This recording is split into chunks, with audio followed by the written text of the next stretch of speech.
예, 이번 시간이 이번 학기 마지막 강의 시간이 됐네요. 벌써 14주가 다 지나갔어요.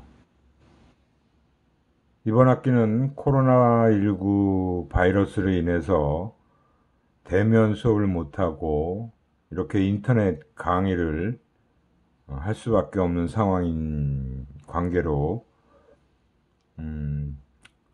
한 학기를 끝까지 다 인터넷 강의로 마치게 됐습니다. 저도 처음 인터넷 강의를 하게 되어서 조금 어색하고 힘든 부분도 있었고요. 오히려 대면 강의 하는 게 더 편하다는 생각도 많이 들었어요. 이제 근데 이제 마지막이 되다 보니까 이제 좀 익숙해지고 조금 편해질만 하니까 이제 벌써 기말이 다 됐네요. 여러분들도 인터넷 강의를 듣느라고 수고들 많이 하셨고요. 또 힘든 부분도 있을 겁니다. 강의에 집중하기가 결코 쉽지 않았을 거고요. 아무튼 마지막 오늘 그 수업 내용은 바로 지난 시간까지 얘기했던 굿 디자인 실현 방안의 마지막 파트, 기업 조직 차원에서의 방안들이란 내용을 살펴보고 굿 디자인과 관련된 동영상 짧은 거 한두 개 정도를 보고, 그리고 뒷부분에 제일 중요한 이번 학기 기말고사 시험 문제에 대해서 말씀드리고 강의를 마치도록 하겠습니다. 끝까지 잘 들으셔야지 마지막 그 시험 문제 얘기가 마지막 파트에 나오니까 잘 들으시기 바랍니다. 우선 우리가 지난 시간까지 굿 디자인과 관련된 내용들을 쭉 얘기했었죠.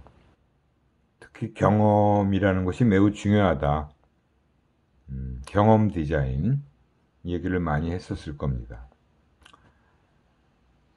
이건 마지막으로 정리하는 차원에서 이제 기업 조직 차원에서의 방안들로 이미 벌써 많은 기업들이 디자인 경영을 하고 있고 디자인에 많은 그 노력과 많은 비용과 시간을 투자하고 있는 상황이에요. 우선 CEO가 디자인의 수호자 역할을 수행해 줘야 된다는 것입니다. 그 기업이 무슨 기업이 됐든 대표이사가 디자인에 대한 중요성을 인식해야 되고 그 디자인을 핵심 경영 전략으로서 삼아야 되고, 그래서 디자인을 그만큼 역할과 위상을 강화하는 그런 경영 전략을 펼쳐야 된다는 것이죠. 그래야 마케팅, 그리고 개발, 생산, 기타 등등 전체 구성원들의 디자인 경영 동참을 유도할 수 있게 된다는 것이에요. 사실 디자인이 완전히 분리된 디자인만의 문제가 아닌 거죠. 제품 개발, 마케팅, 생산 이런 것들과 굉장히 밀접하게 다 관련이 돼 있다는 거죠. 그렇기 때문에 전사적인 디자인 경영을 동참시키는, 디자인 경영에 동참하는 그런 분위기가 이루어져야 된다는 것입니다. 무엇보다 인적 자원 활용의 범위가 더욱더 확대가 돼야 된다. 즉 디자인 인력을 그만큼 광범위하게 확보를 해야 되는데, 그것은 바로 인재가 곧 경쟁력이라는 인식하에서 다양한 디자인 인력을 확보해야 됩니다. 여러 분야의 다양한 디자인 영역이 굉장히 광범위하잖아요. 그죠? 우리는 이번 강의는 전부 제품 디자인과 관련된 산업 디자인, 제품 디자인과 관련된 내용을 중심으로 했지만 그 외에도 굉장히 다양한 시각 디자인, 뭐 무슨 디자인, 당연히 건축 디자인, 환경 디자인, 뭐 여러 가지 디자인 분야가 너무 광범위하고 넓기 때문에 인재도 다양하게 확보를 해야 된다는 것이죠. 확보한 인력의 재능이라는 것이 최대한 발휘될 수 있는 기업 문화를 또 조성해 줘야만 됩니다. 아무리 우수한 인력을 확보했더라도 그 우수한 인력들이 재능을 최대한 발휘할 수 있는 분위기가 또는 문화가 조성되어 있지 않다면 능력 발휘가 힘들어지는 거죠. 그렇기 때문에 이러한 기업 전반적인 문화도 인력의 재능이 최대한 발휘될 수 있는 그런 문화가 조성돼야 된다는 것입니다. 외부의 우수한 자원도 전략적으로 활용하여 디자인 경쟁력을 강화시켜 나가야 된다는 거예요. 반드시 기업 내부에서만 그런 디자인을 하는 것이 아니라 필요하면 또 외부의 전문가들을 활용하는 그들의 뛰어난 능력을 또 활용해서 디자인 경쟁력을 강화시켜 나가는 방법도 필요하다라고 보시면 됩니다. 우리가 앞서서 많이 좀 살펴본 이노디자인과 같은 그런 디자인 전문 기업, 이미 세계적인 기업이 돼 있죠. 미국에 이제 본사가 있고 한국에도 사무실이 있는 김영세 씨가 운영하는 이노디자인과 같은 그런 전문 기업, 디자인 전문 기업으로서 많은 성공 사례를 가지고 있잖아요. 그죠? 그리고 그 외에도 많은 디자인 기업들이 설립되어 있습니다. 그래서 그러한 외부의 우수한 자원들도 전략적으로 활용할 필요가 있다는 것도 기업 입장에서는 늘 생각을 해줘야만 되는 거죠.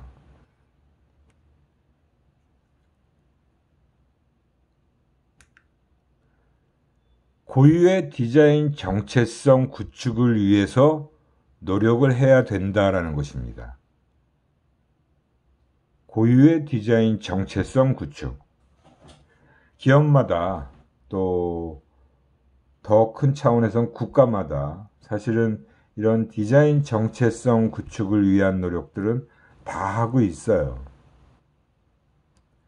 특히 세계 유수의 정말 글로벌 기업이라고 하는 많은 그런 유명한 대기업들, 글로벌 기업들은 그 회사에서 생산하는 제품이 무엇이든 간에 자동차면 자동차, 가전제품이면 가전제품, 여러 가지 다양한 제품을 생산해내는 그런 기업들이 자사에서 만들어내는 제품들의 디자인 정체성을 수립하고 유지하기 위해서 일관되게 디자인을 적용하는 그런 예가 굉장히 많이 있잖아요.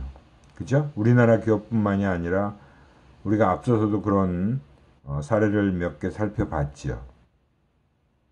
저 제품 보면 저 제품은 어느 회사 제품이구나 바로 알 수 있게. 그렇게 되기 위해서는 일단 디자인 가이드라인이라는 걸 수립하고 모든 제품에 일관성 있게 적용을 해 나가는 것이 필요하다는 것이죠. 제품군이 만약에 다양할 경우라면 디자인 정체성 강화 및 시너지 창출을 위해서 디자인 조직을 통합도 고려해야 된다는 거예요. 여러 가지 제품이 나오는 회사들이 있잖아요. 그죠?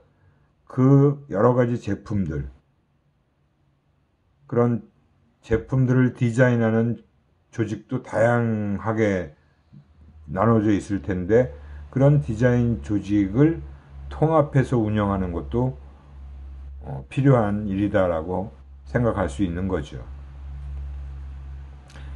기업 차원에서는 요즘에 많은 기업들이 이 디자인이란 분야에 대해서 굉장히 많은 노력들을 하고 비용을 투자하고 시간을 투자하고 인력 확보를 위한 노력을 많이 하고 있어요.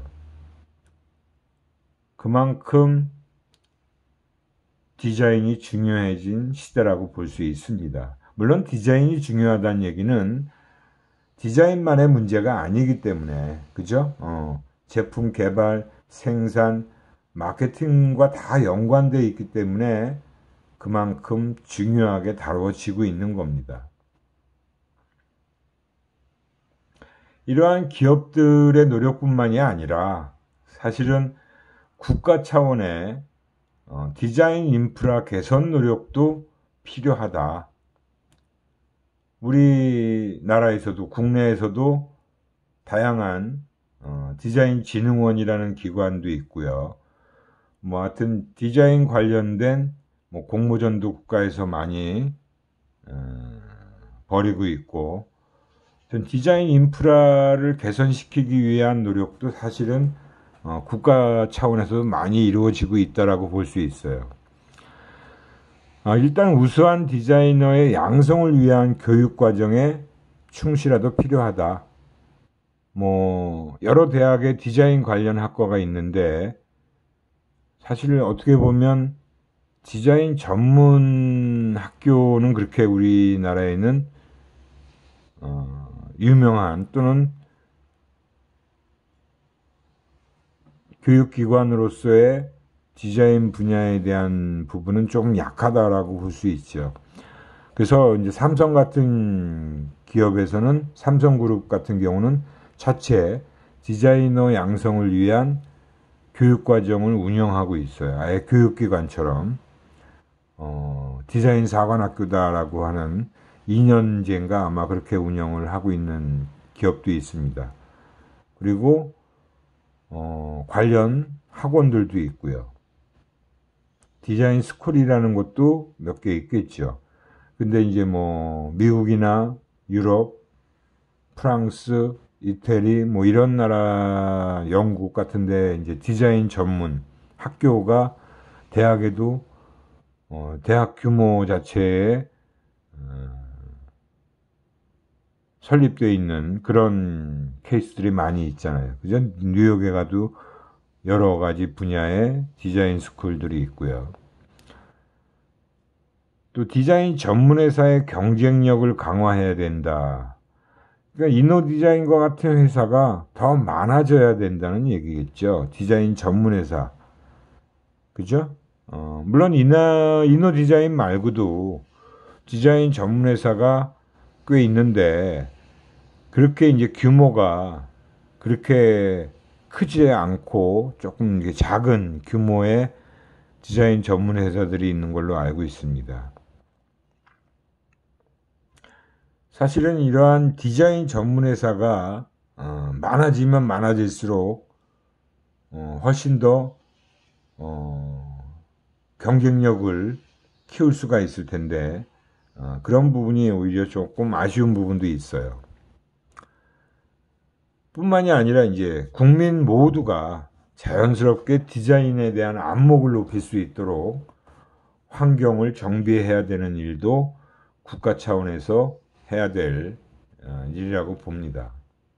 그만큼 이 디자인 인프라가 중요한 부분인데 그 디자인 인프라에 대한 개선 노력이 국가적 차원에서 이루어져야겠죠. 이렇게 해서 우리가 기업 조직 차원에서 디자인에 대한 굿 디자인 실현을 위한 방안들을 쭉 살펴봤어요. 그래서 강의 내용은 이것으로 정리를 하고요. 관련 동영상 한 2개 정도를 보고 모든 강의 내용을 마치도록 하고 그 다음에 시험 문제와 관련된 내용을 말씀드리도록 하겠습니다.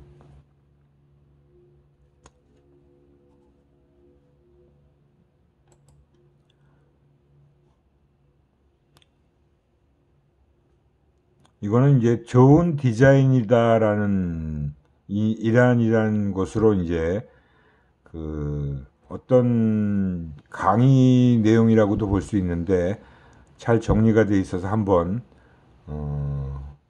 보도록 하겠습니다.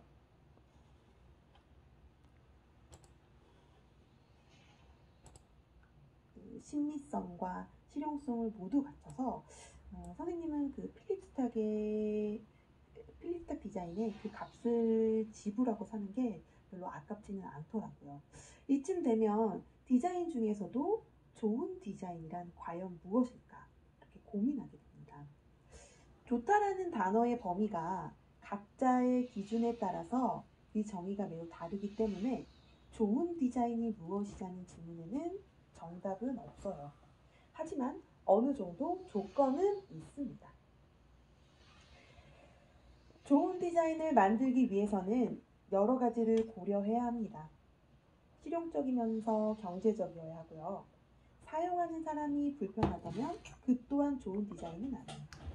그리고 사용자에게 편리하게 만들었는데 생산 단가가 높아졌다면 수지타산이 맞지 않으니 이 역시 좋은 디자인이 못 됩니다. 두고두고 쓸 물건이니 조형적인 아름다움도 있어야 하고요. 다른 경쟁사의 제품과 차별화하기 위해서는 독창적인 디자인도 필요합니다. 이렇듯 신경 써야 할 부분들이 많은데요. 디자인이 성립되는 데 필요한 일반적인 4대 요소인 한목적성, 독창성, 경제성, 심미성에 대하여 더 자세히 알아보도록 하겠습니다. 한목적성은 실용성 또는 기능성으로 어떤 물건의 존재가 일정한 목적에 부합되는 것을 한목적성이라고 합니다. 주로 기능성, 실용성이라고 하고요. 의자를 예로 들면 의자는 사람이 편안하게 앉는 목적을 가진 도구이므로 인체공학적인 조건을 고려해서 디자인을 해야 된다는 뜻이죠.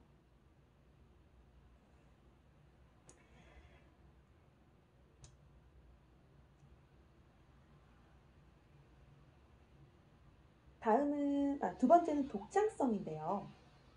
새롭고 독특한 것을 처음으로 만들어내거나 고안해내는 성향입니다. 또는 성질을 말하고 자신의 끊임없는 노력이 필요한 부분이라고 할 수 있습니다. 창조성, 창의력과 같은 의미이고요. 사진은 클립 형태에서 아이디어를 얻은 조명 기기로 사용하지 않을 때는 평평하게 놓아둘 수 있는 장점이 있고요. 제품의 이름은 페이퍼 클립 전등이라고 합니다. 그리고 바로 옆에 기존의 책꽂이와 다른 형태로 다양하게 변형이 가능한 북웜이 있는데요. 굉장히 독특한 디자인을 지닌 제품이라고 할 수가 있습니다. 심미성은 아름다움에 대한 요구입니다. 미의식을 디자인에 적용하는 것을 심미성이라고 하는데요. 유행도 따라야 하고요. 소비 대중이 공감하는 공통의 미의식을 갖춰야 하지만 심미성이 높은 제품이라고 할 수 있습니다. 한목적성과 대립되는 관점으로 해석되는데 인간의 생활을 보다 풍요롭게 하는 조건의 하나이기도 합니다. 애플사의 아이맥 조나단 아이브는 모니터와 본체가 결합된 제품으로 곡선적인 형태와 원색 컬러가 적용되어 당시 컴퓨터 디자인에 큰 반향을 일으키기도 했습니다. 마지막으로 경제성입니다. 경제성은 최소의 재료와 노력으로 최대의 효과를 얻고자 하는 인간의 모든 활동에 통용되는 원칙이기도 합니다. 가장 합리적이고 효율적으로 경제적인 제작을 하는데 업체들은 신경을 많이 쓰고 있고요. 사진을 보시면은 왼쪽부터 태양열 에너지를 이용한 저렴한 손전등은 오염물질을 방출하지 않으며 내구성이 강해서 오래 쓸 수 있는 장점이 있습니다. 오른쪽 이미지는요, 골판지 전시대인데요. 골판지 전시대는 제작비 및 부대 비용을 절감할 수 있고 자원의 재활용으로서 경제성을 높인 사례라고도 할 수 있습니다. 이렇게 네 가지의 디자인 조건이 고루 충족이 되면 좋은 디자인이라고 생각할 수 있습니다. 이 굿 디자인의 역할은 디자인을 통하여 삶의 질 향상과 미적 감수성을 발전시키는 데 있는데요. 외관, 기능, 경제성 등 종합적으로 디자인을 심사하여 디자인 우수성이 인정된 상품에 마크를 부여하는 게 바로 이제 굿 디자인 마크입니다. 우리나라는 1985년부터 굿 디자인 마크 시행을 하였고요. 마크는 계속 리뉴얼이 되면서 한 3번, 4번째 디자인이 지금 변경되어 최종적으로 현재 사용되고 있는 굿 디자인 마크입니다. 그리고 바로 옆에는 일본의 굿 디자인, 미국의 IDEA, 독일의 레드닷 디자인 어워드인데요.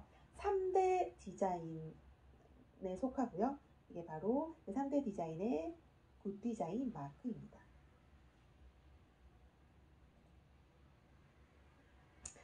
그럼 대표적인 굿 디자인 상품들에 대해서 알아보겠습니다. 첫 번째로는 아름다운 곡선을 메탈 튜브 단상 위에 얹어 전원을 켰을 때 몰입감을 주고요. 전원을 껐을 때는 예술적인 오브제 텔레비전이 되는 텔레비전입니다. 바로 한국의 굿 디자인 심사에서 대통령 수상을 받은 커브드 SUHD 텔레비전인데요.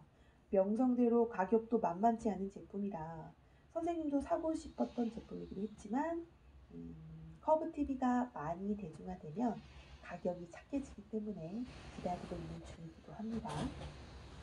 두 번째는 소비자가 원하는 소재와 컬러로 선택하여 조립할 수 있는 디자인인 친환경 조립형 신발입니다. 앞에 설명드렸던 3대 디자인 어워드, 독일의 레드닷, 미국의 IDEA 그 두 어워드에서 굿 디자인으로 선정된 제품이기도 하고요. 3개의 어워드 중 2군데에서 굿 디자인 상을 받았다는 건 전 세계적으로 인정한 제품이라고도 할 수 있는 아주 대단한 디자인이라고 할 수 있습니다. 마지막으로 굿 디자인 어워드에서는 어떤 부분을 중점으로 두는지 영상에서 함께 알아볼 건데요.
예, 굿 디자인과 관련된 강의 내용이라고 볼 수 있는 일부를 제가 좀 발췌를 했던 부분이고요. 그 다음에 두 번째로 보실 영상은 일본에서 그 굿 디자인과 관련돼서 만들어진 영상이라고 보시면 됩니다. 이건 이제 3분짜리 동영상이라 짧게 보시고요.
예, 일본에서 그 굿 디자인 스토어라는 도쿄에 있는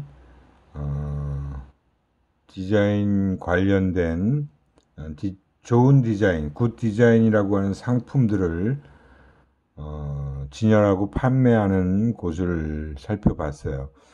아주 일본스럽다라고 할 수 있는 그런 제품 디자인들을 보여주고 있죠. 일본도 디자인에 관해서 굉장히 많이 정체성을 잘 나타내주는 디자인들을 많이 하고 있다라고 볼 수 있겠죠.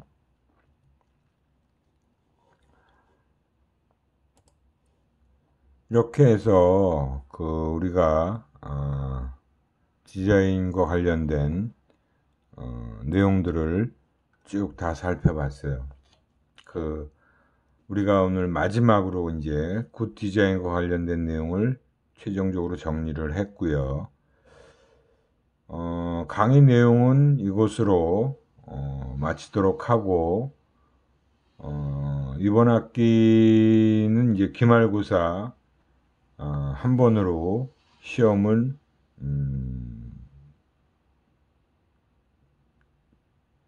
마치도록 할 거예요. 그래서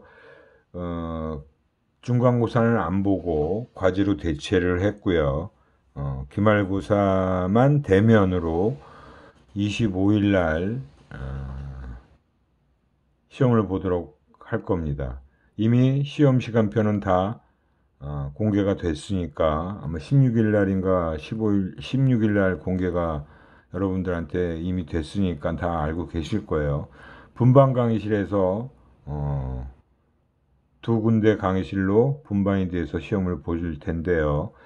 아무튼 철저하게 간격을 띄어야 되고 여러분들이 마스크를 반드시 착용하고 시험에 임해야 됩니다. 지금부터 기말고사 출제된 문제들에 대해서 쭉 말씀을 드릴 거예요.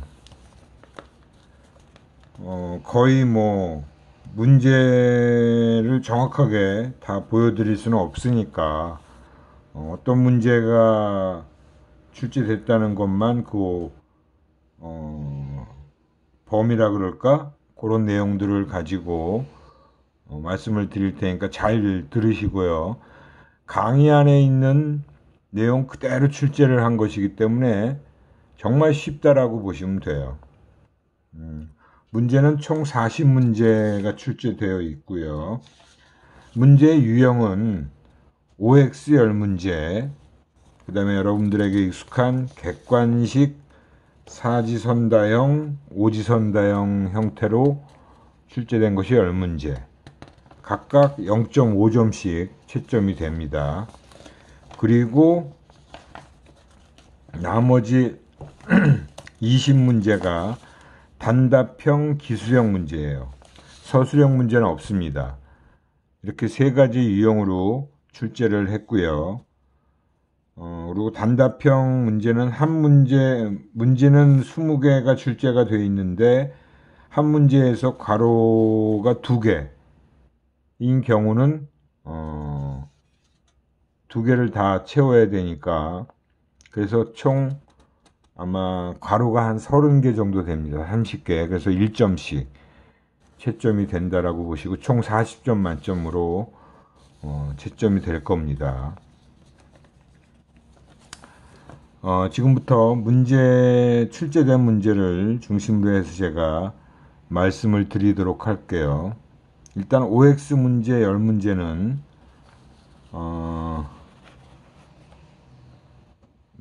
순서대로 말씀을 드리기가 어려워서 제가 문제를 어디서 출제했다는 것만 키워드 형태 정도로 말씀을 드릴 거예요. 일단 첫 번째가 일이 가시적이게 만들라라고 하는 부분이 있을 거예요. 그 부분에 관련된 내용 잘 살펴보시고요. 그 다음에 오류에 대한 반응에 대한 내용이 또 나와 있을 겁니다. 그 다음에 프로덕트 디자인의 방법과 관련된 내용, 그 다음에 장기 기억과 관련된 내용, 그 다음이 실수와 관련된 내용, 특히 인간이 인공물을 다룰 때 실수하게 되는 것과 관련된 내용이라고 보시면 되고요. 잘 메모를 해 놓으셨다가 강의안을 살펴보시면 다 아실 거예요.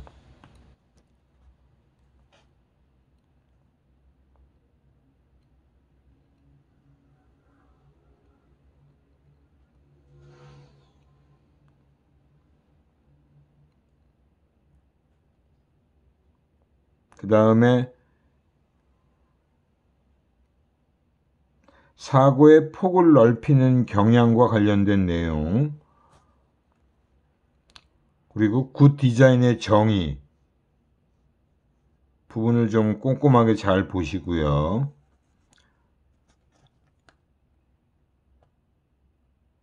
다음에 심미적으로 즐거움을 주는 것과 관련된 내용, 그 다음에 반성적 디자인과 관련된 내용에서 10문제가 OX에서 출제가 됐습니다.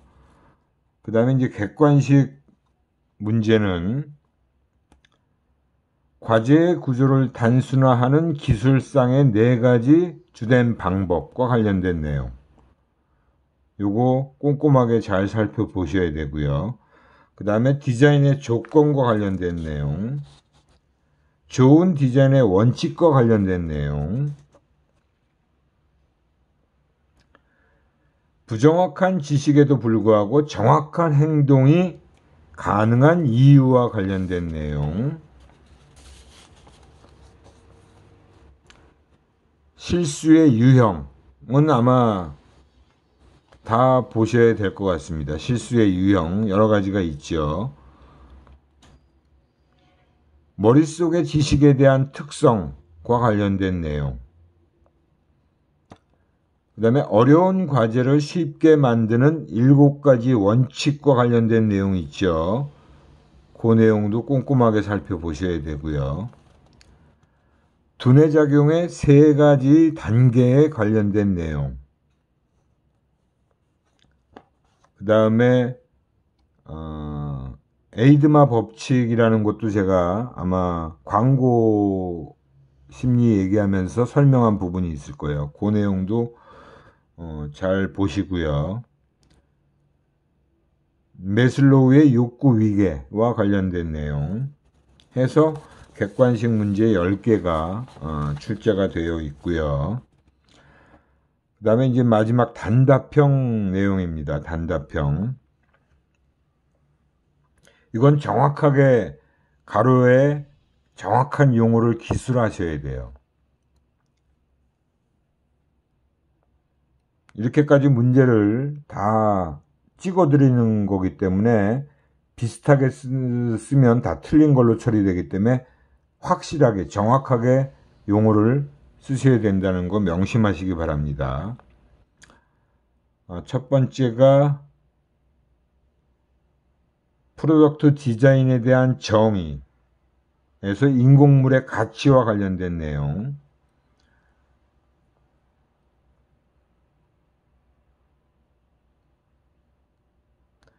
그 다음에 그 학습된 무력감이라고 하는 파트가 있죠.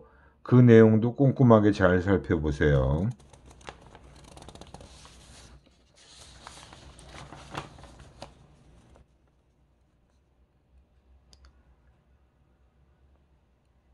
그 다음에 행위의 7단계에서 행위 자체와 관련된 내용이 있을 거예요. 그것도 꼼꼼하게 잘 살펴보시기 바랍니다. 그 다음 문제는 실행 단계와 관련된 내용, 그 다음 평가 단계와 관련된 내용, 그 다음에 여기서도 또 실수의 유형 여러 가지, 그 실수의 유형은 앞에 OX 문제에서도 나왔고 아마 그 객관식 문제에서도 나왔을 테니까 실수의 유형은 다 꼼꼼하게 확실하게 좀 공부를 해 두시는 게 좋습니다.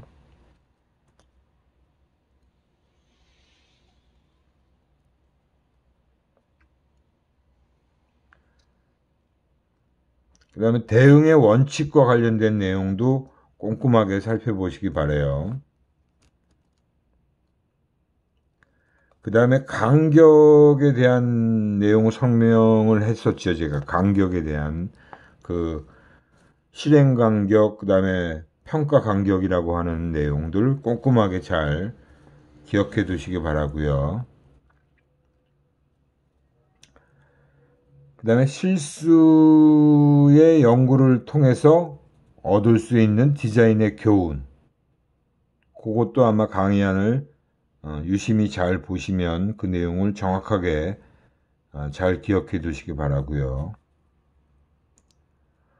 은밀한 기능 추가주의라는 것도 강의 시간에 제가 얘기했을 겁니다. 강의안을 보시면 다 생각나실 거예요. 그 다음에 인터페이스와 관련된 내용,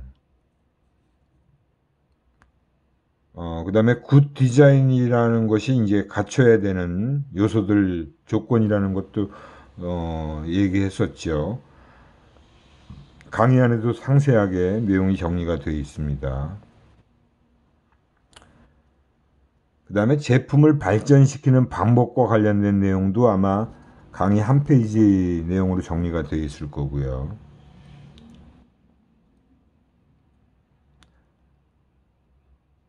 긍정적인 감정이라고 하는 내용이 있을 거예요. 그래서 긍정적인 감정과 관련된 내용 잘 유념해서 보시고요. 명확하게.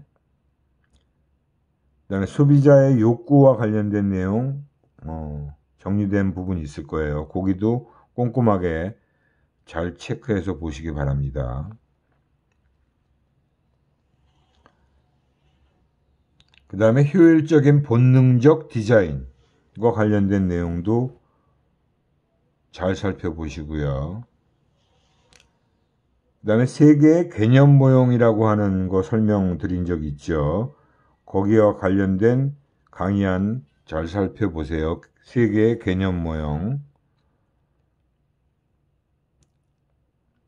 그 다음에 자연스러운 대응이라는 얘기도 아마 제가 수업 시간에 강조해서 말씀드린 것을 기억하시면 강의안 보시면 생각나실 겁니다. 그 다음에 이제 본능적 단계와 관련된 내용. 이렇게 해서 단답형 문제가 20문제에 가로가 한 30개 정도 빈칸으로 나와 있을 거예요. 거기에 정확하게 쓰셔야 됩니다. 그리고 모든 답은 시험 보실 때 볼펜이나 수성펜으로 작성을 하셔야 되고, 연필이나 샤프로 쓴 답안은 제가 답으로 인정하지 않습니다. 분명하게 잘 기억해 두시고 반드시 수성펜이나 볼펜을 가지고 시험 보러 오셔야 됩니다. 연필로 쓴 답안은 인정하지 않는다는 거 명확하게 말씀드렸습니다. 물론 시험 보기 전에도 공지를 해드릴 거예요.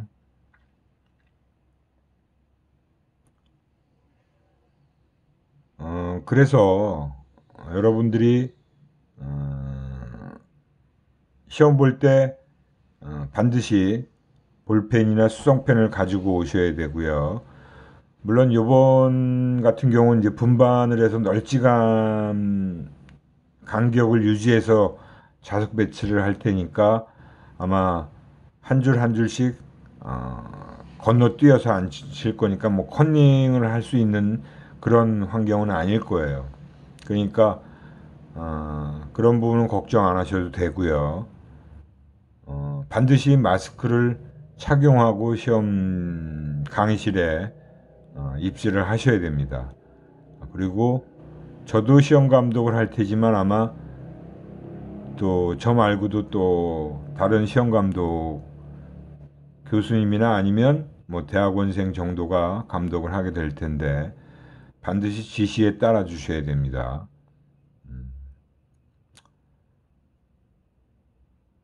시험 문제는 40문제 정도니까 뭐 1시간이면 충분히 다 답을 작성하시고 마치실 수 있을 겁니다. 이번 학기는 뭐 코로나 바이러스로 인해서 학기 개강도 늦어지고 또 중간에 대면 강의로 전환을 할 계획이었으나 그 확산세가 그렇게 사그러들지 않는 걸로 인해서 인터넷 강의를 전부 다 하는 걸로 거의 모든 대학이 그렇게 결정을 했기 때문에 한 학기를 전부 인터넷 강의로 14주의 강의를 다 마친 걸로 되었습니다. 이번 학기에 뭐 여러분들이 성적은 그렇게 신경을 쓰지 않으셔도 될 것 같아요. 예전처럼 그렇게 그 상대평가 비율을 엄격하게 적용하지 않고 아마 이번엔 A 학점을 받을 수 있는 학생의 비율을 거의 50%까지 정도로 한다 그러니까 여러분들이 수업 시간에 강의 내용을 제대로 들은 학생이라면 특별히 문제가 되지 않을 겁니다. 한 학기 동안 그 인터넷 강의 들으시느라고 수고 많이 하셨고요. 저도 인터넷 강의가 처음 경험을 하는 것이라 좀 어색하고 서투른 면이 많이 있어서 그런 부분에 대해서는 좀 여러분들이 양해를 해주셨으면 합니다. 이 디자인 심리학은 제가 직접 개발한 강의 내용이기 때문에 철저하게 강의안 중심으로 해서 제가 수업을 했고 그 내용을 가지고 여러분들이 이해를 하시는 부분이라 또 대면 강의를 할 수 없어서 그때마다 질의응답을 할 수 없는 문제도 있고 물론 뭐 인터넷 강의 여러분들이 잘 꼼꼼히 들으셨다면 내용에 대한 의문점이나 이런 것들이 생겼을 때 좀 질문을 바로 해 주셨으면 좋았을 텐데 내용과 관련된 질문은 거의 없었어요. 그래서 뭐 여러분들이 정말 다 이해를 하고 계신 건가 라는 생각이 들기도 했는데 아무튼 한 학기 동안 그 인터넷 강의 들으시느라고 수고 많이 하셨고요. 뭐 다음 학기에는 대면 강의로 만날 수 있게 될지는 아직 확실치는 않은 상황이라 다음 학기 강좌 계획에도 병행이라고 하는 걸로 다 아마 모든 학과의 교수님들이 그렇게 강의 계획서를 제출한 걸로 압니다. 학교에서도 아직 확실한 2학기 강의에 대한 계획은 확정되지 않았습니다. 그래서 뭐 2학기 때 여러분들 좀 그 대면 강의로 만나 뵈면 좋을 것 같은데 어떻게 될지 모르니까 여름방학 잘 보내시고요. 이번 학기 강의는 이것으로 다 마치도록 하겠습니다. 그리고 이 강의를 들으시는 시간 이후에 일주일 정도의 시간 여유가 있기 때문에 공부하시는 그 과정에서 혹시 질문이 있으시면 마찬가지로 홈페이지에 질문 코너에 쪽지를 남기시면 제가 보고 바로 답변을 드리도록 할 테니까 질문을 꼭 해주시기 바랍니다. 한 학기 동안 강의 들으시느라고 수고 많이 하셨고요. 또 방학이 이제 7, 8월 정도 2개월 정도인데 올 여름에 이 대구가 무덥다고 하니까 건강 주의하시고 코로나 바이러스에도 철저히 대비를 하시면서 알차게 보내시기 바랍니다. 예, 수고 많으셨습니다. 이것으로 이번 학기 강의는 마치도록 하겠습니다.